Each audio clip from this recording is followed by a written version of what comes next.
Okay, I'm going to start with. Saya akan mulai dengan all roads lead to Rome. Mungkin pernah dengar? This is a wise word or it's a proverb. Nah, apakah ini kata-kata bijak atau proverb? Proverb itu apa ya? Proverbs. Anybody? All roads leads to Rome. Pernah dengar ini? Dan apa kira-kira artinya? All roads leads to Rome. Semua jalan menuju ke Roma. Rome, Rome, Rome. Kalau bahasa Indonesianya apa ya? Anybody, do you know? Can you give me comment on the chat box? What does it mean? All roads lead to Rome. Kira-kira tahu artinya apa? Oke, anybody? Banyak jalan menuju Roma. Oke ya. Bahasa Indonesianya jadi banyak jalan ya. Padahal bahasa Inggrisnya all roads lead to Rome. Semua jalan menujunya ke Roma. Kalau bahasa Indonesianya tadi banyak jalan, harusnya many roads ya. Okay. But anyway, it's about meaning ya. And today we talk about how to improve your vocabulary, especially we talk about how to improve by guessing. Nah, hari ini kita bicara bagaimana cara mengetahui arti kata tanpa harus membuka kamus. Oke, caranya gimana? Dengan menebak, guess. Nah, ini bukan asal tebak ya, 50-50, tapi 90% mostly akurat. Oke, so how to say something in many ways or how to understand something in many ways in English. So that's the topic today. Bagaimana cara mengatakan sesuatu? Saya tidak punya kosakatanya, tapi saya mau menyampaikannya. Bagaimana caranya? Atau saya mau mengerti sebuah kalimat, tapi ada kata yang saya tidak tahu artinya. Bagaimana cara saya bisa menebaknya? So, all roads lead to Rome, atau tadi terjemahnya banyak cara ya untuk mengatakan sesuatu atau banyak cara untuk memahami sesuatu. Dalam hal ini bahasa Inggris dengan kosakata yang terbatas, okay? Limited vocabulary. Once again, this is about how to improve vocabulary part 2 ya. Now, I'm going to give you the 7 tips here, maybe more, but I give you only 7 here. Number 1. That's what we call synonym, persamaan kata.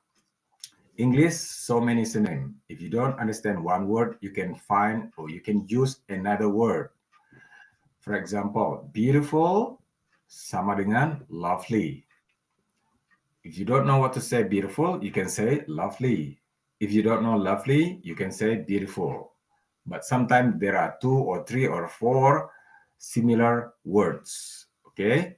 Jadi kadang dalam bahasa Inggris itu ada 2 ke 3 kata yang hampir sama maknanya ya. Jadi kita bisa pilih salah satunya. For example, large. Ada kata yang lain, extensive.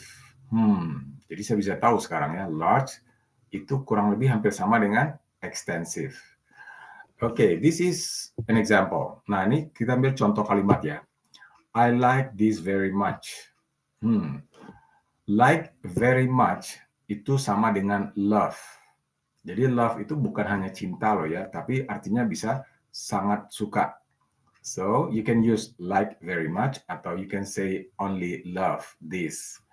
Ini 2 kalimat yang maknanya sama ya, kurang lebih, okay? Persamaan, once again, the ancient forest was dense and impenetrable. Nah, ini ada kata yang aneh nih, impenetrable. Kira-kira apa artinya? Kita di sini belajar menebak loh ya. Dengan tips yang pertama, sinonim, persamaan kata. The ancient forest was dense. Syaratnya harus tahu kata dense. Ya. Jadi hutan zaman dahulu sangat lebat. Nah, dense itu lebat, padat. Impenetrable itu kurang lebih artinya sama dengan dense. Cuma dengan penekanan yang berbeda. Jadi kalau yang belum tahu, dia bisa tebak gitu ya. Impenetrable itu ya kurang lebih lebat, apa namanya tadi, lebat, kemudian penuh dengan pepohonan, kemudian sukar diterobos karena banyaknya pepohonan. Jadi di sini sekali lagi sebelum buka kamus, lihat dulu bahwa di sini ada makna yang hampir sama antara dense dengan impenetrable. Dari mana tahu? Dari persamaan. Oke, itu contoh ya. Kita lihat lagi contoh yang lain. Tips yang lain. Namanya lawan kata. Antonym. Antonym lawan kata. Noon. Lawannya midnight. Midday ya, midnight. Natural, artificial. Nice lawannya nasty. Nah, jadi nanti kalau nasty apa dong artinya? Lawan dari nice. Kalau nice itu baik, nasty berarti buruk atau jelek. Oke, kita lihat contoh dalam kalimat ya. When he left home, he was poor, but now he is very well off. Oke. Nah, kira-kira ada yang tahu well off? Sengaja ini dicari kata-kata yang mungkin baru dengar ya, tapi kalau yang sudah tahu, oke, good for you. Well off, kira-kira ada yang tahu artinya? Nah, sebelum buka kamus, lihat ada yang namanya metode menebak kata. Dalam hal ini namanya antonym atau lawan kata. Kenapa ini disebut lawan kata? Karena di situ ada kata sambung but. Berarti kebalikan dari kata poor. So everybody, when he left home, he was poor, but now he is very well off. Can you guess what does it mean well off? Nah, apa artinya well off? Lawan dari poor. Kalau poor itu artinya miskin, berarti well off artinya kaya. Nah, jadi kita bisa tebak loh ya. Konteksnya di sini ada kalimat dengan kata sambung but. Nah, disitulah kita bisa menebak bahwa ini adalah lawan dari kata poor. Oke? Contoh yang lain. Unlike her cheerful friends, she was feeling rather melancholy. Nah, kira-kira nih, apa melankoli? Mungkin udah biasa ini ya, udah paham. Melankolis, melankoli. Tapi di sini kita bisa tahu konteks ini adalah lawan dari kata cheerful. Dari mana ini kita tahu bahwa ini lawannya? Karena ada kata unlike. Tidak seperti temannya yang ceria itu, dia selalu merasa melankoli atau sedih. Jadi cheerful, gembira, lawannya sedih. Nah, disinilah kita belajar bagaimana menebak kalimat ya, how to guess words without opening the dictionary or asking Google Translate ya, tanpa harus membuka kamus. I think 90% you can guess, alright?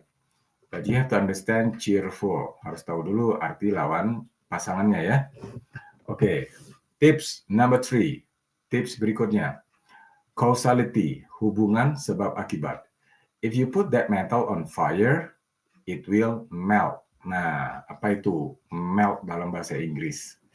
Dianggap teman-teman di sini nggak tahu ya artinya melt. Lalu gimana dong?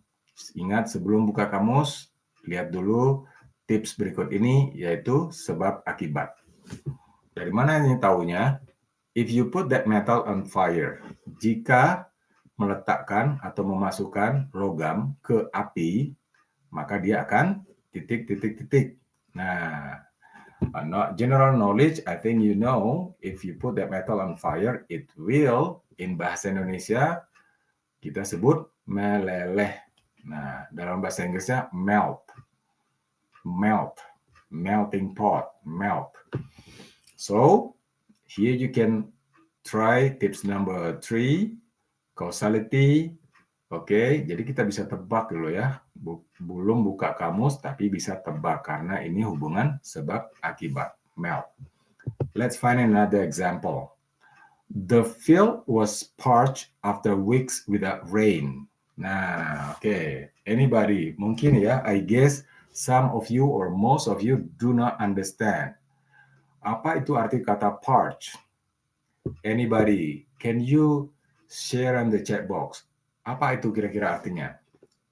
Ada yang bisa tebak? Parched. The field was parched after weeks without rain. Anybody? Do you know what does it mean in bahasa? Kira-kira artinya apa tuh? Boleh tebak deh.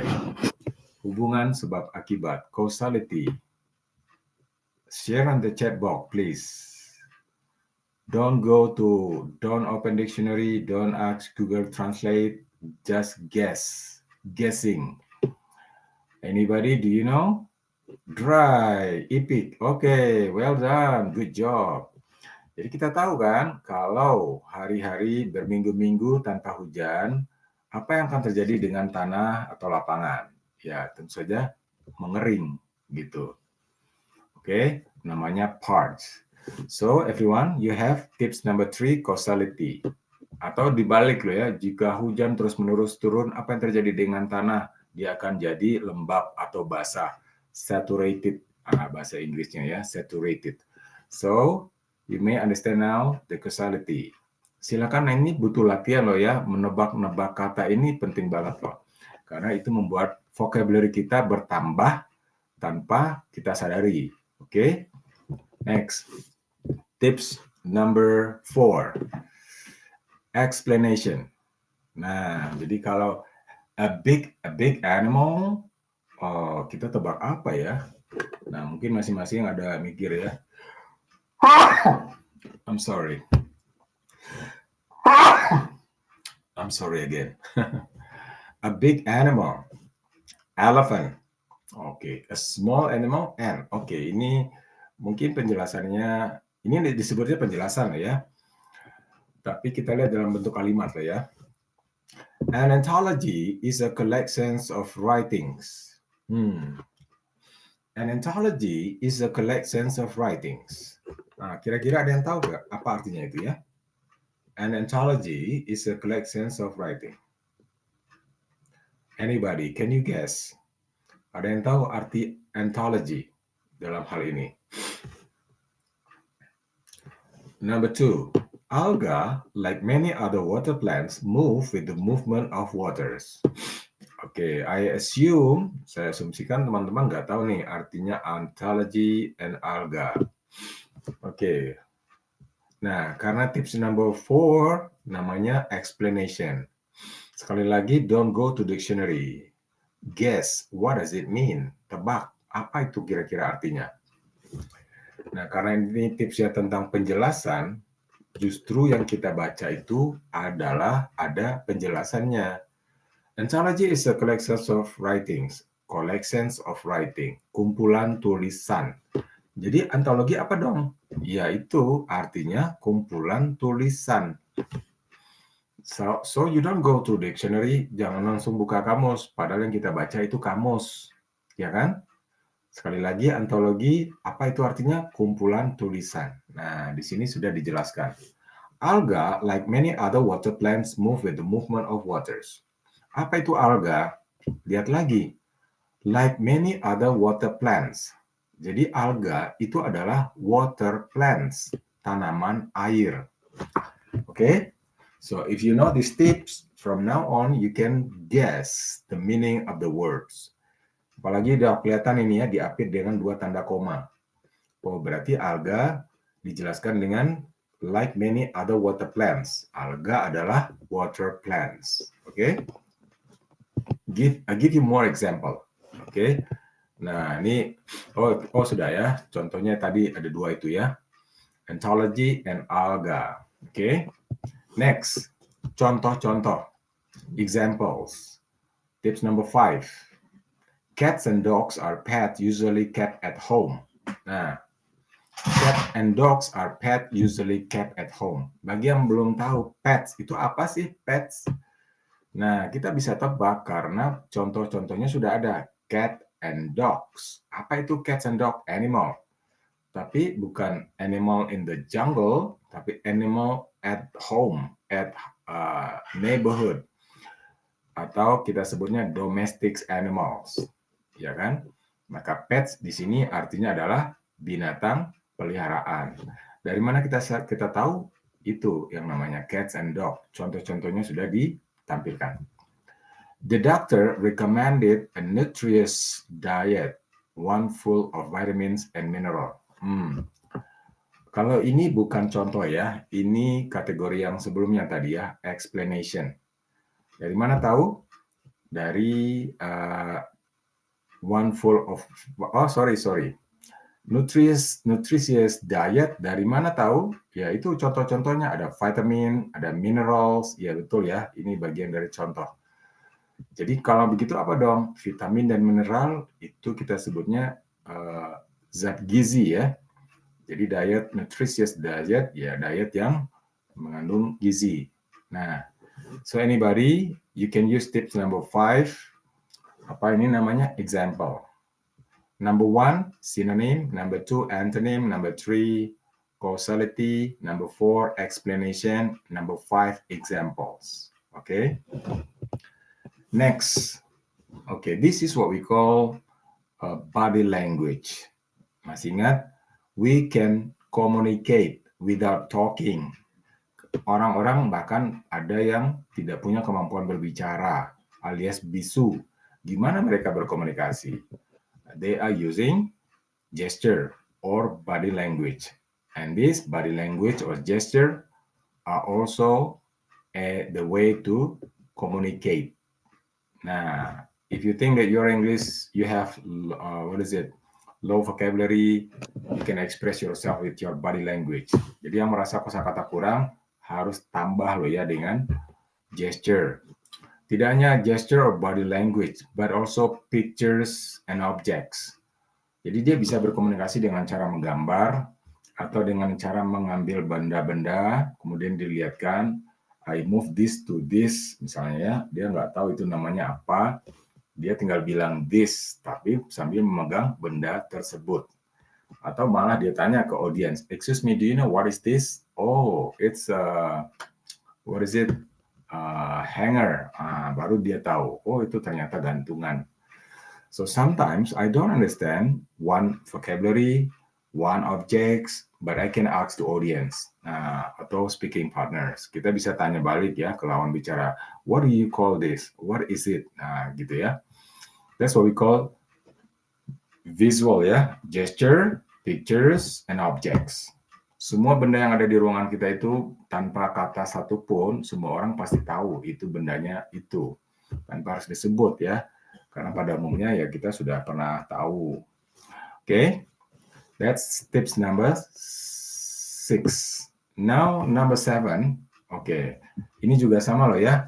Gesture, pictures, objects, so you can express yourself. Okay, I'm going to call. Okay, I'm not so happy today. I'm so angry. I'm so depressed. Yeah, our mimics or facial expression, ya wajah kita sebetulnya juga sudah mencerminkan sebuah komunikasi kan? If you understand communication, mostly not verbally speaking. Sebagian besar percakapan komunikasi itu bukan dari berbicara sebetulnya ya. Your body language visual can express more than 50%. Bahkan 50% orang berkomunikasi itu bisa dipahami karena ekspresi visualnya ya. But once again, we have a voice, need to talk. Maka kita pakai ekspresi melalui bahasa verbal. Nah, yang kalau di sini kita sebutnya sound effect. Anybody, do you know bang bang? Nah, kita taunya itu coklat kali ya. But in English, bang means door door gitu ya. Bark bark, zoom zoom. Nah, oke. Drop drop drop. Itu adalah sound effect sebetulnya. Ada echoic words. Kalau dalam bahasa Inggris itu namanya echoic words. Kata-kata yang muncul atau dibuat berdasarkan suara yang muncul dari benda tersebut. Namanya echoic words. Oke. Contoh, tepuk. Nah, bahasa Inggrisnya clap. Jadi muncul ya kata clap. C-L-A-P. Padahal itu awalnya hanya suara yang muncul dari ketemunya dua tangan. Bahasa Indonesia juga tepuk, puk, puk, puk. Begitu kan? Tetes dalam bahasa Indonesia air turun setitik-setitik. In English, they call it drop, drop, drop, drop. Kenapa kok beda Indonesianya tetes, di sananya drop. Nah, itu faktor cuaca gitu ya. Faktor cuaca, faktor musim itu mempengaruhi ruang gema di sebuah wilayah tertentu. Tapi kurang lebih hampir ada padanan loh ya, kayak kalau Indonesia tuh menggonggong kali ya. Dalam bahasa Inggrisnya bark, karena suara anjingnya bark, bark, bark, bark. Bang, bang. Drop, drop. Clap, clap. Apalagi zoom. Apalagi cock doodle doo, cock doodle doo. Nah, kalau kita kukuruyuk, kukuruyuk. Nah, kira-kira gitu. Oke? Okay? Roar, roar. Tuh, if you know lagunya siapa itu? Katy Perry kali ya. Roar. Kalau di sini kita mungkin mengaum gitu ya. Aum, suara singa. So once again, everybody, you can express in many ways. You can guess many ways. In this case, I'm showing you there are 7 tips. Okay. One is sound effects. So you can express yourself. Okay. Bum. Kalau kita sebutnya polisi tidur kali ya di Indonesia ya. Polisi tidur. Bahasa Inggrisnya apa sih? Sleeping police? No. Dia bilangnya bum. Kenapa? Karena ketika mobilnya lewat, bum and bum. Nah, muncullah ekspresi itu.